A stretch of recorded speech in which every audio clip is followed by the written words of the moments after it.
Това е Преображенския манастир, Свето Преображение, близо до Велико Търново.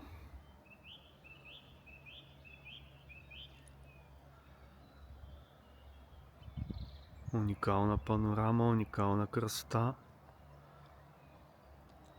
В далечината на отсрещните скали е девическия манастир Света Троица. Стенописи,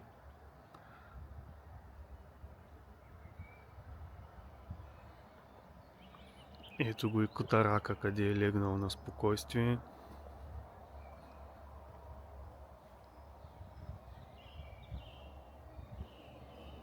Ей, как го правиш?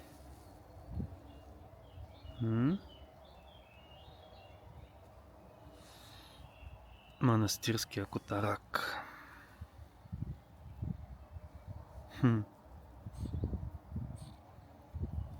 Пълен релакс.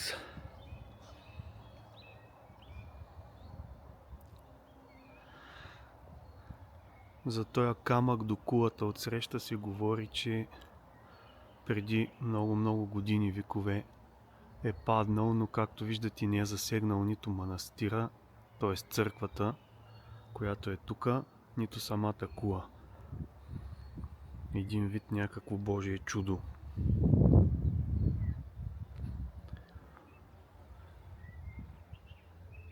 Ето двора.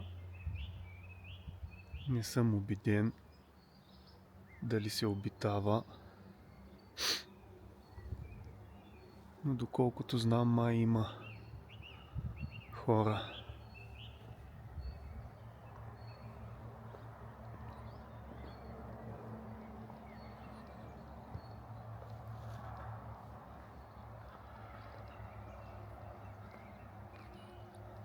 Ето го и другия Котарак, къде е скрит.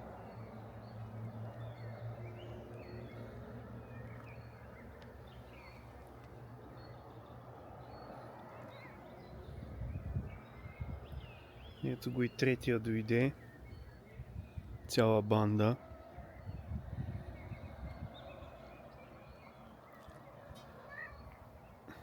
И сега една уникална панорама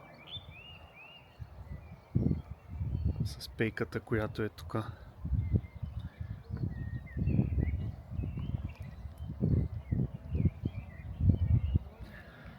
И ето там, отсреща, както ви казах, е девическия манастир.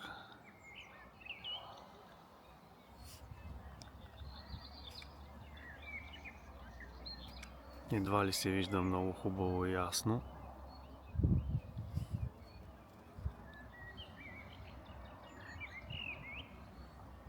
Мястото е със страхотна атмосфера. Страхотно спокойствие обзема човек.